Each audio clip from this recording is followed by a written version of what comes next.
ओम नमस्तेभ्यः। अहिंसा परमो धर्म की। आचार्य गुरुवर श्री कुंद कुंद भगवान की। आचार्य गुरुवर श्री ज्ञान सागर मुनि महाराज की।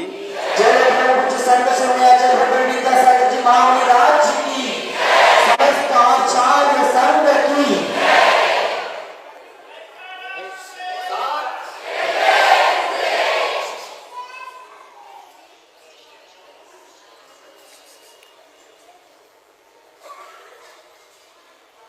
आपने सुना होगा अतीत काल में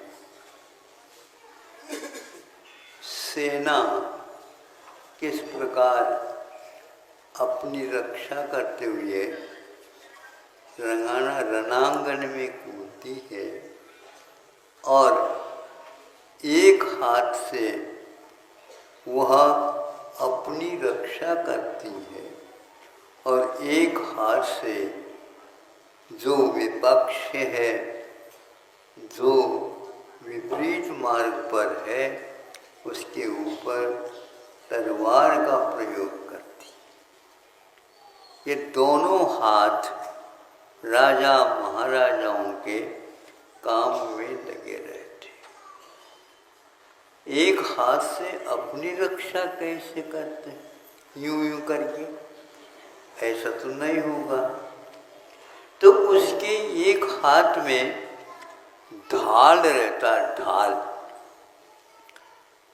ढाल समझते हो? ये छेड़हाला में आपको मिलेंगे।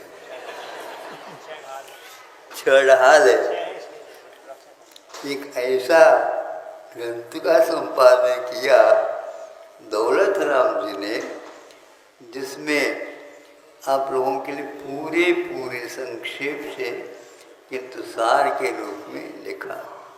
उसमें अंतिम दो ढाल ऐसे हैं, 12 भावना और एक मुनियों की चर्या क्या होती है, बनने से लेकर के अंतिम स्थिति तक पहुंचाने वाला वर्णन उसमें।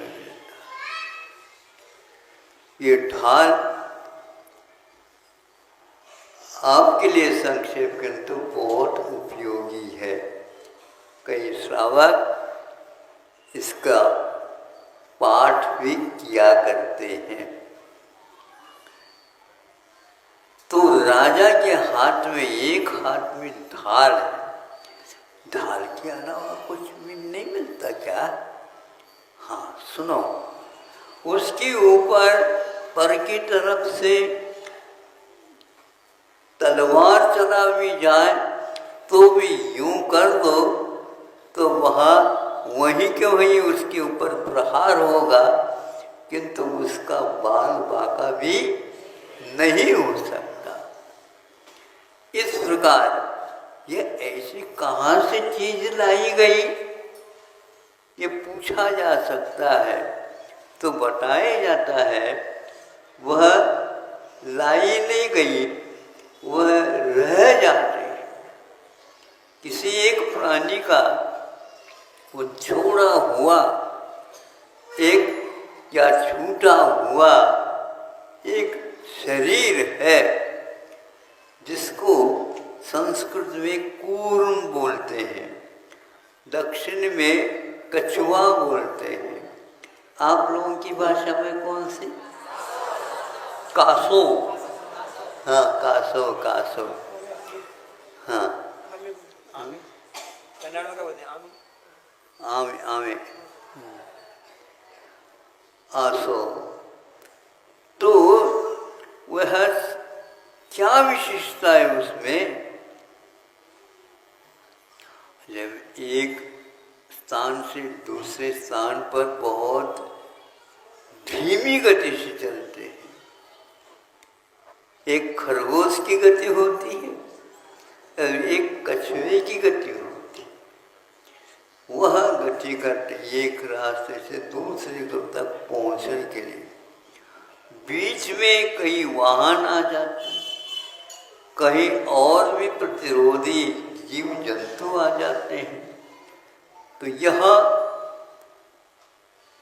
होते हुए भी अपनी रक्षा करते हुए अपनी मंजिल तक, अपने घर तक वो सुरक्षित पहुंच जाता है।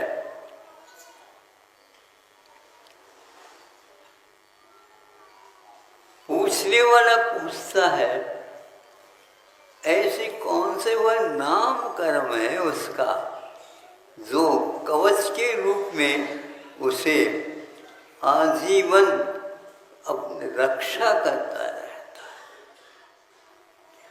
आचार्यों ने श्रवणों के लिए और श्रावकों के लिए इसकी उपमा दी है। वह कैसा बच जाता है तो वैसा नहीं बचता। सारे अंग उपांग में इतनी कठोरता उसकी नहीं रहती है। पीठ में भी कुछ भी नहीं रहती, किंतु वह एकमात्र उसकी पीठ जो होता है उसके ऊपर ही यह विशेष रूप से ध्यान दिलाया गया कि वह जिस प्रकार अपने प्रतिपक्ष को आ जाता मारने के लिए तैयार होता है, उसी समय वह अपने 4 हाथ रहते हैं, या 2 हाथ और 2 पैर या 4 पैर रहते हैं और अपने मुख को भीतर कर लेता है और अपने हाथ पैरों को भीतर करके वहाँ पर बैठ जाता है। उसको हिलाना चाहे तो एक संवाद मिला था और ये बिल्कुल सही है कि एक सिंह 2 सिंह हो जाते हैं और उसको खाना चाहते हैं, किंतु वह उसको पलटा तक नहीं सके। पूरी शक्ति लगा करके सिंहों की शक्ति लग गई, बार बार उसको ऐसे मुक्का को आदि देना चाहा, कुछ भी असर नहीं। अपने हाथ पैर दुखने लगे उनके, फिर धीरे से रवाना हो जाते हैं। दोनों तीनों सिंह भी उसमें हार जाते हैं। यह कूर्मवत् आचरणम भवतु, कूर्म के समान, कछुए के समान हमारा आचरण। 5 इंद्रियों के दास बने हो, तुम्हारी रक्षा कैसी होगी उस कछुए से सीख लो। वो कछुआ कहता है, मेरे गुण तुम्हारे भीतर आ जाए, तुम्हें मुक्ति मिलने में देरी नहीं लगेगी, अवश्य मुक्ति मिलेगी। ताली बजना वालों को भी मुक्ति मिलती है, लेकिन उसकी तालियां बज रही आज। तो मुनि महाराज अपनी इंद्रियों को वश में रखते हैं उस कछुए की भांति। इससे क्या होता है? इससे आश्रव रुकता है, संवर पड़ता है, भीतरी कर्मों की निर्जरा होती है, मोक्ष मार्ग सुरक्षित अपना रहता है। मार्गाच्चवन निर्जरार्थम, मार्ग से अच्छवन हो, यानी स्खलन न हो। कौन सा मार्ग है? तो संवर मार्ग है। जो अच्छे अच्छे भी इसमें फिसल जाते हैं और अपनी रक्षा कर नहीं पाते।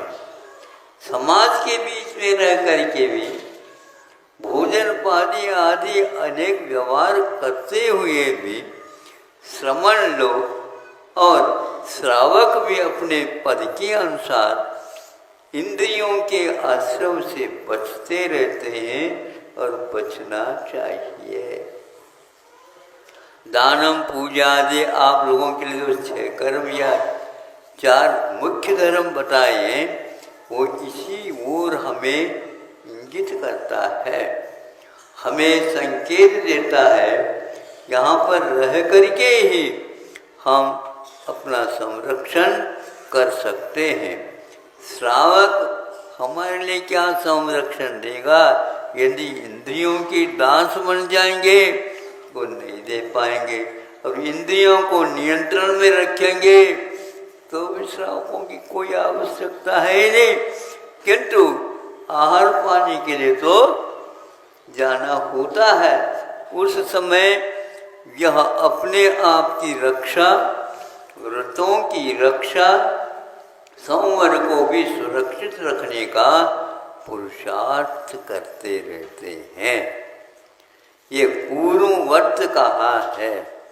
इसलिए आचार्यों ने, बड़े बड़े आचार्यों के लिए भी इस कछुए की उपमा देख करके जागृत किया है। आप लोग सुन रहे हो कि नहीं? हाँ महाराज, इसमें आपका भी स्वार्थ सिद्ध हो रहा है। इस प्रकार आपको सब, जैसे दुकान में ग्राहक दूर दूर से आते हैं, माल खरीदने आते हैं और आप उसको बेच भी देते हैं, किंतु वो मांसाहारी भी हो सकते हैं और भी हो सकते हैं, किंतु उससे केवल व्यापार के उद्देश्य रख करके आप लोग उससे भी बच जाते हैं। कोई शराबी आया, शराब पी कर गए तो हम कैसे करें, पहचाने कैसे? तो बस इतना ही है, आप उसके साथ व्यवहार इस ढंग से कुशलतापूर्वक करेंगे जिसके द्वारा अपना अर्थ भी विकास को प्राप्त हो, हमारे काम में आए। इस उदाहरण से हमें लगता है कि हमारे उदाहरण देख करके संसार के लिए क्या उद्बोधन मिलता है। तो आचार्य कहते हैं कि ऐसे संसार को जो राग में, द्वेष में, इत्यादि में डूबा है, विषय और कषायों को ये सुख का साधन मानता है, उसके लिए कहे सीख गुरु करुणाधार। करुणा को धारण करके हम लोगों के लिए सीख देते हैं। ये दौलत राम के द्वारा लिखी हुई पंक्ति ही है, क्योंकि ये करुणा के साथ जब कह देते हैं, सुनने वालों को भी लगता है इनको क्या पड़ी है, क्या स्वार्थ है। हमारे कल्याण के बारे में भी सोचा जा सकता है, क्यों नहीं सोचे? वो स्वयं जनता सोचेगी और आपका कर्तव्य है, जिस प्रकार आपको दिशा बोध मिल गया, मार्ग मिल गया, दूसरे का सहयोग मिल गया, तभी आप काम करते हैं। आपके लिए कैसे सहयोग मिल रहा है? किसान समय पर बीज यदि नहीं बोता तो आप नोट का बंडल खाओ, जैसे गैया खा जाती है, उससे पेट भर नहीं सकता। हाथ पाव आटा चाहिए, यही एकमात्र। अब वह उत्पन्न करता है, अपने स्वयं के लिए भी करता है, लेकिन साथ साथ दुनिया को भी अपने निगाह में रखता है। उचित वह अपना वेतन लेकर के और आपको बेच देता है। उचित वेतन दे करके उस दुकानदार को या किसान को भी आप संतुष्ट कर देते हैं। ये व्यवहार समीचीन तब तक बना रहता है जब तक किसान के मन में भी खोट ना हो और आप लोगों में भी खोट ना हो। होता है कि नहीं खोट? आप तो बैठे बैठे, छाया में बैठे बैठे एकदम भाव उड़ा देते हैं, और एकदम जब खरीदना है तो भाव घटा देते हैं। ये आपके हाथ में रहता है, व्यापार आपके हाथ में, लेकिन भगवान देख रहे हैं सब। ये नहीं समझे। और किसान भी देख लेता, देखो अभी तक तो घटन बढ़न भाव में नहीं हुआ और आज हम आपके यहाँ गाड़ी लेकर के भर करके आए हैं और आपने बिल्कुल सस्ता बना दिया। या आप सोच लो, फिर भी वह कुछ भी नहीं कर सकता, क्योंकि हम अपने घर में इसको रख नहीं सकते, क्योंकि यह बाहर देने योग्य है। इस प्रकार हमें भी आता है कि भैया ये लोग आए हैं, थोड़ी बहुत प्रवचन इनको दे दो। आपका समय तो हो गया है, कल तो 3 मिनट ज़्यादा हुआ था, इसलिए ध्यान में रखो। आज नए नए आ जाते हैं, इसलिए पुनः प्रतिदिन कहना ही पड़ता है। थोड़े में भी आप लोग बहुत कुछ फल पा सकते हो। थोड़ा पुरुषार्थ करो, अपने इंद्रियों के ऊपर नियंत्रण रखो और अपने मन के ऊपर सर्वप्रथम नियंत्रण रखो। उछल कूद करता रहता है, नहीं समझे। बछड़े को गैया कैसे पालती है, उसके गले में अभी पट्टा नहीं बांधा, रस्सी नहीं बंधी, बंधने की कोई आवश्यकता नहीं। उसकी रस्सी का काम स्वयं गैया करती रहती है, रंभाती है तो वो भागता आ जाता है, नहीं समझे। आगे तो जो भाग करके दौड़ भी जाता है, फिर इसके उपरांत पुनः आ जाता है। इसी प्रकार मन का खेल है। मन को नियंत्रण रखना, आंखें बंद करना आसान है, कान भी नहीं सुनना आसान है, हाथ पैर अपने नियंत्रण में रखना आसान है। सब कुछ आसान होते हुए भी आसमान को छूना भी आसान है, लेकिन मन को बोलो, मन का नियंत्रण बहुत महाराज कठिन है। कठिन प्रश्न का हल करना ही विद्यार्थी को रस आता है। अरे भैया सरल प्रश्न तो क्या देखना, ये तो कठिन प्रश्न, अनिवार्य प्रश्न है, इसके द्वारा ही नंबर मिलने वाले हैं। बाकी सब प्रश्नों के हल करने से नंबर बढ़ सकते हैं, लेकिन नंबर मिल नहीं सकते। नंबर तो अनिवार्य प्रश्न के उत्तर में ही मिला करते हैं। इसी प्रकार आपका यदि मन नियंत्रण में नहीं रखा जाएगा तो पागल होने में देर नहीं लगेगा, नहीं समझे। कितने भी पाड़ा वह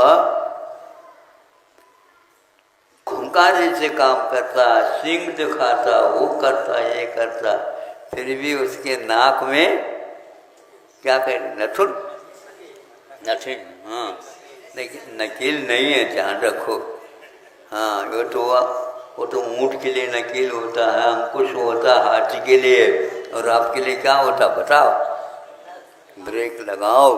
तो वह मन के ऊपर नियंत्रण रखोगे तो सही सही दिमाग काम करेंगे, और दिमाग करेंगे तो सही सोच होगा, सही सोच होगा तो आपके लिए आगे कदम बढ़ सकेंगे। सरलता से, सुगमता से, बिना कठिनाई के, बिना कोई बाधा के मोक्ष मार्ग चलते समय हमें इन सब व्यवहारों को देखते हुए अपने लक्ष्य तक पहुंचना है। कछुए का ये उदाहरण आप याद रखेंगे, याद रहेगा। हाँ, लिखा तो बहुत कुछ है घंटों में भैया, लेकिन समय पर याद आए तो ये याद नहीं आता हो। इसलिए बार बार गुरु लोग हमें सचेत करते रहते हैं, मोक्ष मार्ग पर चलने के लिए वो आगाह करते रहते हैं, प्रेरणा देते रहते हैं, क्योंकि उनको भी प्रेरणा मिली है गुरुओं से ही आशीर्वाद के रूप में। उसको वहाँ अपने पास रखते नहीं, क्योंकि जितने आप अपने पास रखेंगे तो संग्रह होता, वह परिग्रह का रूप धारण करता। हमने मेहनत की, मेहनत तो किसी ने नहीं की है, लेकिन हो गया है तो उसको सदुपयोग करो उसका, यही एकमात्र सदुपदेश है। अहिंसा परमो धर्म की। बोलो परम पूज्य संत शिरोमणि आचार्य भगवान विद्यासागर जी महामणि राज जी की, समस्त आचार्य संघ की।